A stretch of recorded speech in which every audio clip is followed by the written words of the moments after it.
It's Jane O'Clock na! Hello mga ka-char, mga ka-char! So ito na naman po, may bago na naman tayong kachika.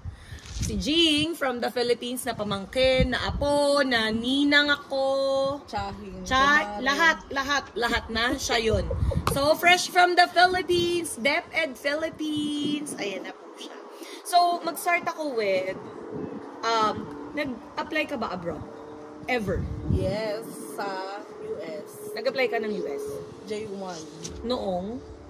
2021. After ng pandemic. Kailan ba ang pandemic? Pandemic pa. Pero, bakit nawalan ka na ng pag-asa doon? Matagal. Tsaka minto ko kasi nga, parang okay na ako sa Pinas. Oo. So, ayun. Ito na yung pangalawa. Ito na yung pangalawa. Ito na ako na pagbigyan. So, if you would look back, parang, bakit ba naisipan mong, ay, try ko nga yung New Zealand? Sa'yo. Hindi, hindi, ewan ko. Okay. Di ba lagi nyo naman ako lagi. Mag-apply sa ganito, Yes. mag-apply sa ganyan. Yes. Pero nga, nung niyaya mo ko ng New Zealand, out of nowhere, di ko din alam. Out of nowhere, umuo din ako. Nung kachismisan ko kay ni Ate Aiza. Hi, si Aiza. Siguro, siguro sabi ni Lord, sige na. Try mo lang. Yes. Oo. You never know. So, nung January kailan 26 yan, ng madaling araw. January 26, nung nag-usap tayo regarding that, kailan ka nag-start for NCQA? Ay, wait lang. Siguro, January 26 pala yung NCQA. Nag-usap NCQA tayo ng mga January 23. Okay. Tapos nagpasa tayo ng NCQA ng January 26. Okay. Ang ni-require lang sa atin ng NCQA, kung di ako nagkakamali ay TOR, passport, marriage certificate. Yun lang, wala akong napasang syllabus. Diploma meron, pero syllabus wala. Hindi ka nagpasa ng syllabus. Tapos, syempre bachelor's lang yun, tama? Ang pina-assess mo. Yung bachelor's na yun, saan ka nag-aaral? BPSU. Ayun. Ano ang BPSU? Bataan Peninsula State University. Okay. Ang nakuha mo doon? Yung MA, hindi siya na-credit kasi hindi ako tapos. May TOR ako pero hindi ako graduate. Ang na-credit noon ay bachelor's degree at level 7. Nang dumating ng March 1. Medyo matagal yung NCQA. Month-long ang NCQA. Tapos, while waiting, kasi naalala ko, sabi ko sa'yo, dapat mag-PTE ka na habang inaantay natin yung NCQA kasi para after nun, teaching council na tayo. Tama? O, tapos? So, PTE ko ay Feb 23. Basta ganyan, February. Tapos, nag-take ako sa Makati. Okay. At magkano sabi yan? nila, ang PTE parang 11,000. 11,000. Meron ako nakuhang voucher no, naalala mo?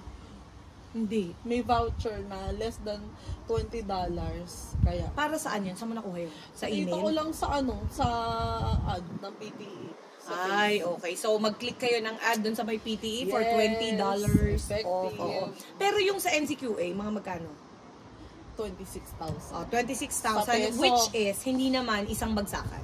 Hindi. Nauna talaga yung NCQA. Pero,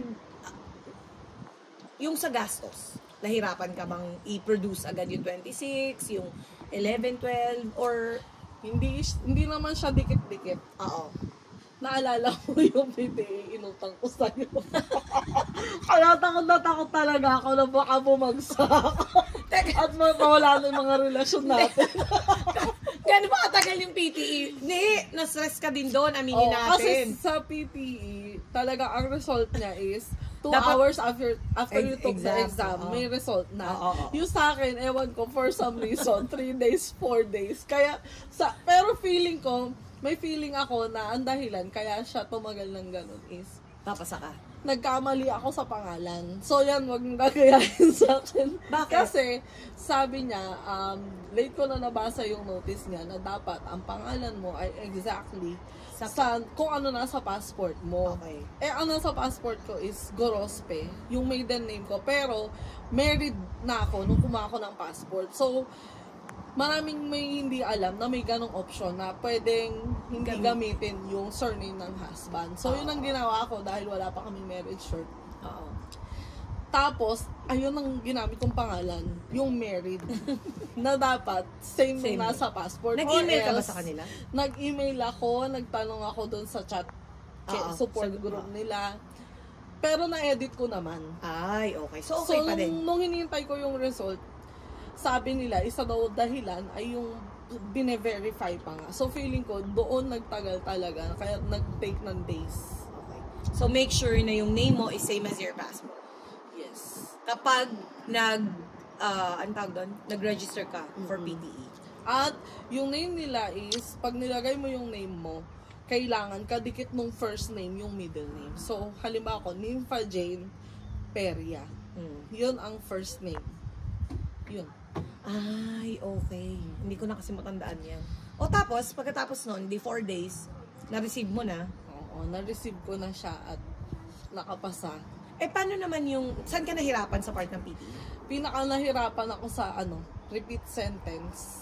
Kasi nga, impromptu talaga siya. So, pinilit mong pakinggan? Oo. Tapos, kailangan, ako ang ginawa ko doon, kaysa ma-sense ng computer na nag-stutter ka or nag-stop ka. Pag wala na matuloy talaga, something. Lalagay ko ng something sa para lang meron siyang naririnig na sinasabi ko pa. Hindi ba nakakabawas points yun? Kasi nagsa-something ka? Eh, ang alam ko ang sabi, dapat mag-skip ka ng word. Kung di mo narinig, kung hindi mo siya narinig, kung ano yung narinig mong words na lang, banggitin mo. Oo, para mag-point siya doon sa Sa tamang Pero kung wala narinig. talaga, kaysa yung magpo-pause ka, nag-something lang ako, tapos click agad ng next. Kasi pag medyo matagal kang walang sinasabi, baka I-kick out ka. Oo, sabi ng Well, we machine, never ay, know. oo, ay, wala nang kaya ko, hindi na. Give up na. Oo. O hindi, di ba Lance, ikaw, yung PTE mo, nadalian ka naman, in all fairness. Saan ka part nahirapan? Yung habang nagtatest, habang sa speaking, yung fill in the blank, meron akong words na hindi familiar sa akin. Oo. Tulad ng Kasi siya pasok PTE. yung Fortnite. Okay. Ay, okay. Hindi ko alam kung ano Siya yun. kasi mataas yung PTE niya. Eh, di ba ako pasang-awa yung writing 65? Ganon din ako. May mga nakakaawang part din ng PPE.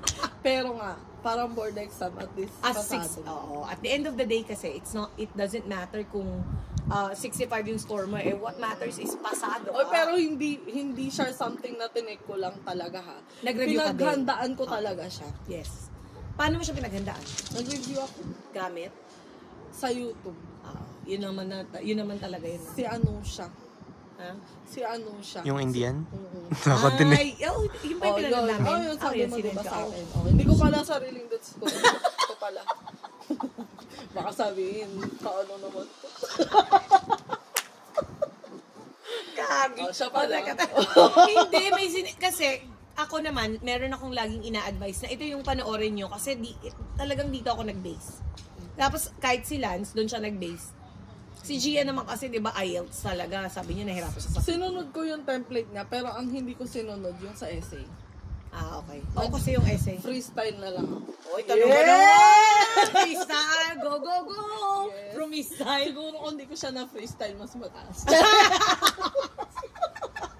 Teka, si Paul magte-test din ng English test pagka nag-resident kayo in 2 years. Oo, may 2 years pa siya. So, siya, simulan mo ng Para- English in araw-araw. Magiging ninang niya si Anusha. Teka, di tapos na tayo. NCQA, it took you a month. Kasi January 26, March 1, lumabas. PTE Feb. PTE Feb. Tapos After nag 4 4 days, lumabas ulit. Along those months na Feb, March, paano yung documents? Saan ka nagpa-verify ng document? Magastos para sa ba? teaching council. Oh, para sa teaching council. Yung teaching council, before lumabas yung result ng PTE, iniisa-isa ko na siya. Nag-gather ka na ng documents. Nakagastos ako ng 1,500 sa peso ha. Sa pag-CTC. Hindi ako certified true notaryo copy. CTC daw mas mura. Pero Ay, yun, okay. naka 1,500 ako. Saan ka pumunta for certified true copy? Hindi ko alam kung anong pangalan nung, basta law office siya sa may likod ng 7-Eleven. So, so, merong law office, pero mas mura ang certified true copy Kesa notaryo. kesa ipa-notarize. Kasi, magkano daw ang notarize? Hindi ko alam. Basta yung ninotaryo, parang 50 pesos lang yung CTC. Tapos yung notaryo, isa lang pinonotaryo ko yung POI. Okay. Tama. Proof of identification. Identity. Proof of identity. Yun. Yun lang pinonotaryo ko. Anong 200, 100. Oo. Kasi dito sa New Zealand, kasi nga, dito yung ibang documents namin, nagpa-certify din ako. Pero kasi dito, libre. Kung may proof ka through email, kung sinend sa'yo, alambawa, meron akong mga certified, meron akong mga, anong tawag dyan, endorsement galing sa US. Basta sinend sa akin yung email na yun, nag-print ako noon, pinakita ko sa JP, Justice of Peace. Libre. Stamp, libre. Kasi ang tawag nila doon is paying it forward, na parang to give back to the community. Laging ganun dito sa New Zealand, which is good. Alam mo yun na wala namang hindi kailangan. Pagkatapos nung documents, mahirap bang i-fill lahat ng documents? Hanapin lahat ng documents? Based sa akin kasi galing akong DepEd, lahat ng documents, nasa Meron akin ka naman na. Oo. Kasi sa ranking, di ba? Kailangan yan. Tsaka lahat, kumbaga, hindi naman siya mahirap i-gather kasi nga, nasa atin na. Yung nag-request lang ako ng COE nun. At Ano yung COE? Certificate of Employment. Employment. Anong hiningi? Tsaka service record. Service record. Okay. So, kailangan, tandaan, pagka kukuha, kailangan colored. Colored lagi ang documents, yes. So, hindi naman sila maselat kasi ako, nag-scan lang ako sa cellphone. Oo. So, wala naman silang selan. Basta, Colored. At the end na tayo sa teaching council. Gaano katagal? Kailan tayo nagpasa ng teaching council? March 8. March 8. March 7. March 7 tayo nag-submit. Tama? Nag-gather na. Alam ko, inunti-unti pa natin yun eh. Dahil, Before March 7, nakagawa na tayo ng account. Tapos naglalagay na tayo ng kaya natin ilagay. i-upload. So, yung basta na-complete siya ng March 7. Tapos nagbayad na tayo. Ng March 7. Na March 7. Tapos, At less than 24 hours. iba talaga si Botloy. Bless na Oo, blessing. talaga. Kasi yung teaching council, para makuha mo yung teaching certificate mo, it will take you a month. Pero sa akin, less than 24 hours. As in one day. Diba? At may sinalihan akong GC. Walang naniniwala. Marami kami, like 1,500 plus. Oo. Pero talaga nagulat silang lahat na less than 24 hours. Meron ka ng teaching council. Oo, at wala na mga hinihingi. Oo, exactly. Di ba? Parang sabi ko nga, parang na-scam to dinugas. Scammer talaga. Hindi ka naniniwala na magkakaroon ako ng teaching certificate. One day kasi, sobrang bilis. Pagkatapos nun, March 8, meron ka ng teaching council. Paano naman yung job? Yan, Yung nag-job. Job Pero hunting. even before, nang pagkapasa ko ng NCQA, nagpapasa-pasa na talaga ako. Naghahanap-hanap ka na din ng... Pero lagi nga, decline. Oo. Siguro nga dahil hindi naman ako qualified pa. Yung mga qualification ko, on the way pa lang. So, ayun, nag-start na ako ng pag-a-apply niyan. Nung meron ka Nung meron na akong teaching certificate, lahat ng mga nag-email sa akin na dinecline ako, in-email ko sila lahat. Na meron na akong teaching certificate. Oy, okay. Binalikan mo sila. Pero wala silang pakay. Dewo. So, ayun. Ayan. So, Tapos, ano ba after 10 days, so March 8, March 18, ayan, meron na akong first interview sa Tcharan! Tapos, ayun, ang interview ay wala namang 10 minutes. Okay. Saglit lang. anong mga tinanong sa'yo?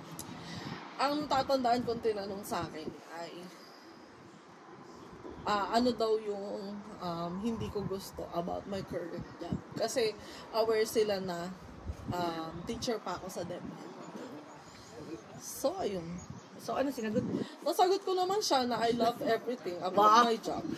Kaya Okay. lang, syempre minsan, aminado naman, minsan merong mga needs yung bata na wala tayong resources. So, ang nangyayari, tayong teacher ang magpo-provide. Kasi kesa naman magpapa-activity ka, wala sila.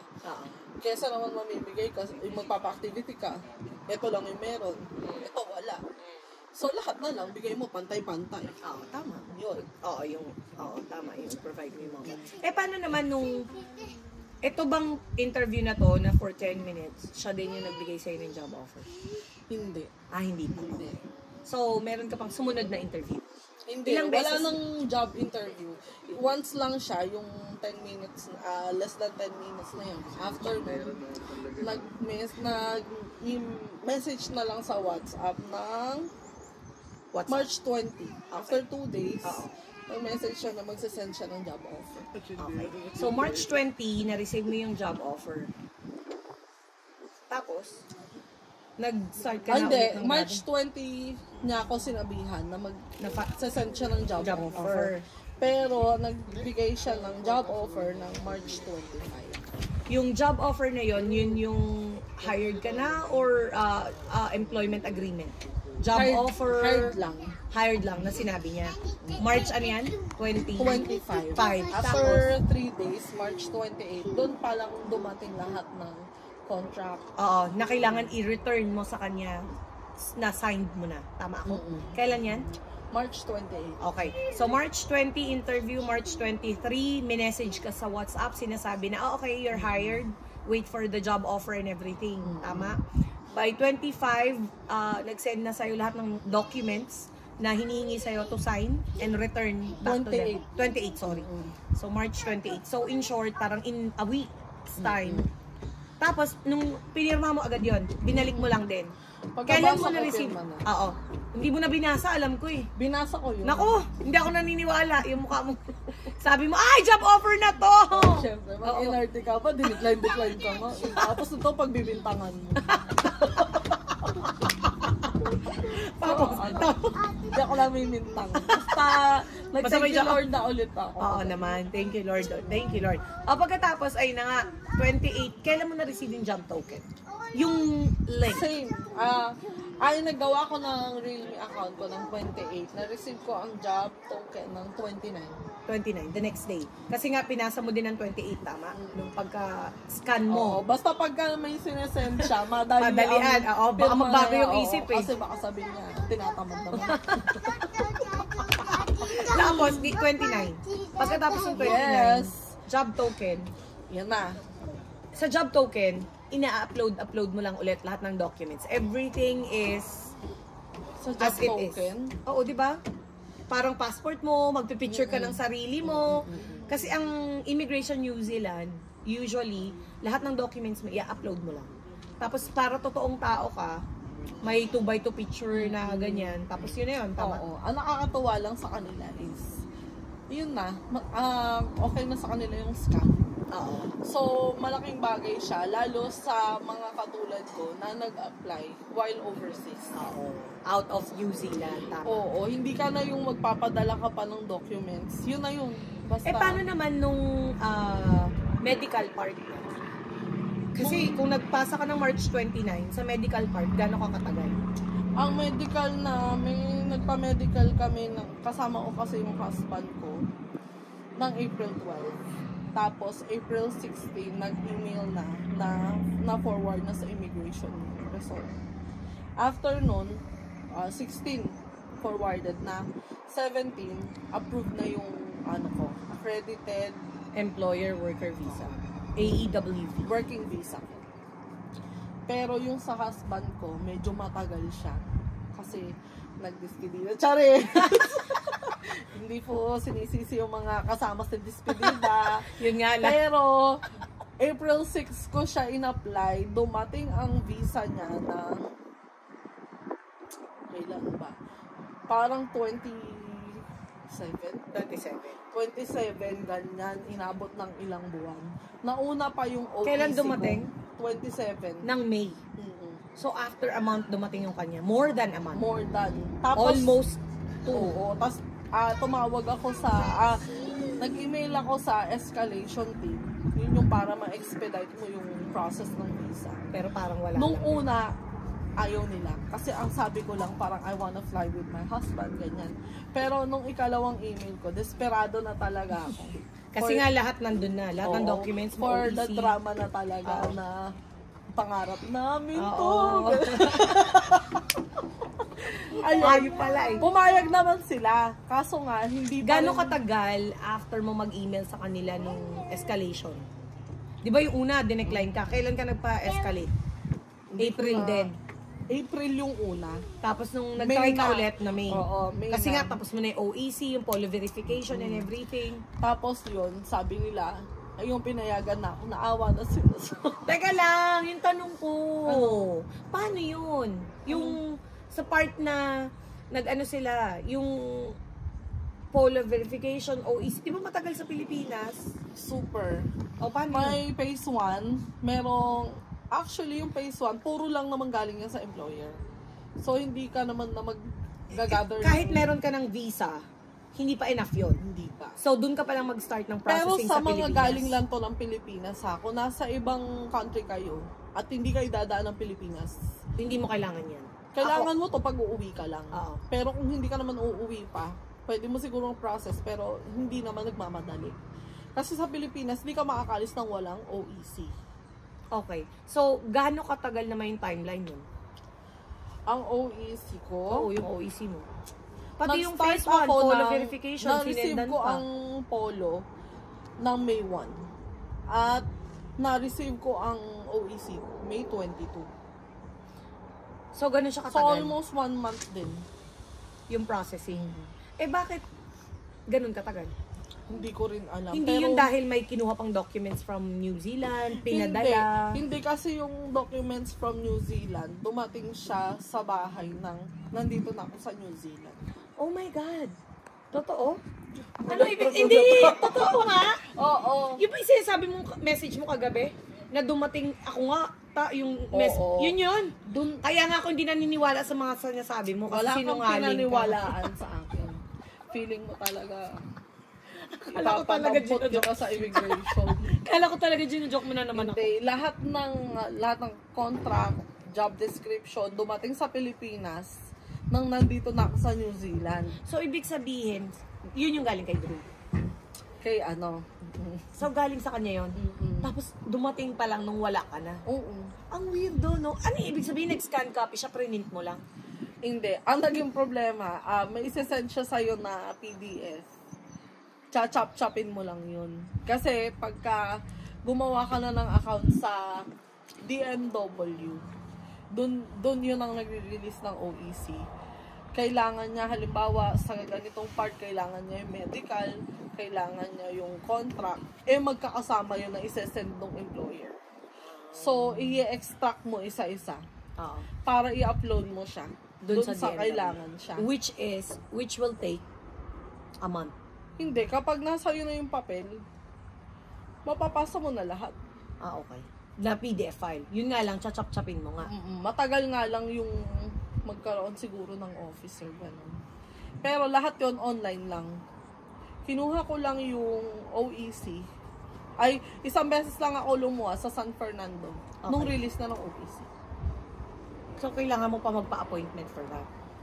Para makuha yung OEC na yun. Kasi yung akin, dahil nga di ba galing ako sa US, yung documents ko, nag-change employer kasi ako, sinend ko lang yung employment contract, yung insurance and everything. Sinend ko dun sa new employer, including yung passport, visa ko. Pinadala ko sa Polo Wellington, binalik nila in a day or two. May tatak. May tatak na. Tapos na, yung link na binigay nyo sa akin, nag-follow lang ako nun. Tapos, may OEC na ako. Tapos tinanong ko nga, di ba, may kailangan pa ba akong gawin sa Pilipinas para pagbalik ko? Sabi niyo naman, yun na yun. Magpakatino ka lang doon. 11 days lang ako doon, visit ka kung Kung magagawa ng masama doon. Walang gagawin masama. Okay. Narubisit na naman ako, hindi ko talaga alam. Pero, so, yun, online lang lahat. paano yun. naman, sige, kailan ka nag-resign sa DepEd? Sa DepEd, may bagong memo kasi na kailangan pag nag-resign ka, kung nagpasa ka ngayon, dapat ang effectivity date ay after 30 days. Okay. So, nagpasa ako ng April 22. Ang effectivity date ko ay May 22. So, ibig sabihin yun yung last day mo ng service. Yes. Pero hindi ka na pumasok. Pumasok ako, Hanggang May 22. hindi ako gumamit ng service credit. O, paano yun? yung Imo-monetize duration na nila yun, yun? oo, pinasok ko yun kasi kailangan ng pera. Hindi, pero imo-monetize nila Oo, yung mga pera. minonetize naman nila. Minonetize na. Nakuha mo na, ibig sabihin. Hindi ko pa na-check. Ah, okay. Pero imo-monetize yun. Mahirap mag-resign. Madali. Madali. Mahirap mag-apply pero ang dali ilang mag-resign. Oo. Ay, ibang level. Sa susunod So, naman. wag ka lang uutang sa Provident. Wag ka kung teacher ka na may loan ka sa Provident or GSIS, Hindi ko. yun ang una mong bayaran. Kasi yun yung mga malakas kumain ng fee. Tama ba? Ganyan. Oo. Parang sa GSIS, pag may iniwan ka, mauubos lang ng makukuha mo. So, mas maganda pa rin. Ganun na lang. Oo. Ilang taon ka sa DepEd? Almost 6 years. Almost 6 years. Tignan natin, susunod na vlog namin, tatanungin natin kung paano ba siya nagtatrabaho as a teacher here. Kung talaga bang teacher here. Pero siguro, it's another story to tell. Tignan natin kung ako naman siguro yung ikakwento ko yung experience ko dun sa as an EC teacher. Pero alam mo, wala kasi ako nakikitang vlog na ganun. Ikaw pa lang. Ayoko nga eh. Baka hindi ko alam. We'll see. O, basta. May gusto ka pang i-share Wala naman. sa mga teachers, sa Filipino teachers. Ano yung parang take away mo sa lahat ng experience? Alam mo yun, yung journey mo to be able to get here. Kasi syempre, di ba, alam mo yan, you wanted to have or to bring your family here, which is si Paul. Di ba? Si Paul, makasama mo siya dito. Tapos, yung visa medyo matagal pero lumabas pa rin. Tapos, who knows what will happen in 2 years? Work to residency naman. Yun naman yung workout. Dahil nga under green list role ang Teacher. kaya pwedeng after 2 years, pwede na mag-apply ng residency. So, yun yung maganda compared sa J1 teacher. Yun nga lang, kung after ka naman sa experience and everything, ako, I always go back to, okay pa din ang J1. Yun nga lang, kung may mahanap ang H1, why not? Diba? Pero dahil nandito na tayo sa New Zealand, Yes. welcome to New Zealand. Wala ka na i-share? Take away. Siguro ang take away ko. Wala naman, hindi ko naman kailangan remind sa inyo. Kailangan ipagdasal nyo lahat ng plans nyo. Ako naman lagi kong kasama na yun eh. Yung prayer ko. At siguro, mai-share ko, pag tahimik kang gumalaw, pag hindi mo ina-announce, mabilis. Kasi lahat ng process sa akin, naniniwala ako, extra bilis siya dahil nga, hindi ko siya ganong chinika sa iba. Ganon. Nababati eh. Sino ba ang chinikahan mo ng J1? Sa J1? Joke lang. Sa mga nakaalam na nag-J1 ako. Nag-J ako kayo. lang ilang taon. Di ba? Ang tagal din. Oo, sa bagay, parang ang tanong ko na nga lang sa'yo, ano na, J1 na, matatapos na kami, hindi pa rin kayo nakapag-US. Pati si Joseph. So, yun lang. Bye mga ka-char, mga ka-char. Sana may natutunan kayo.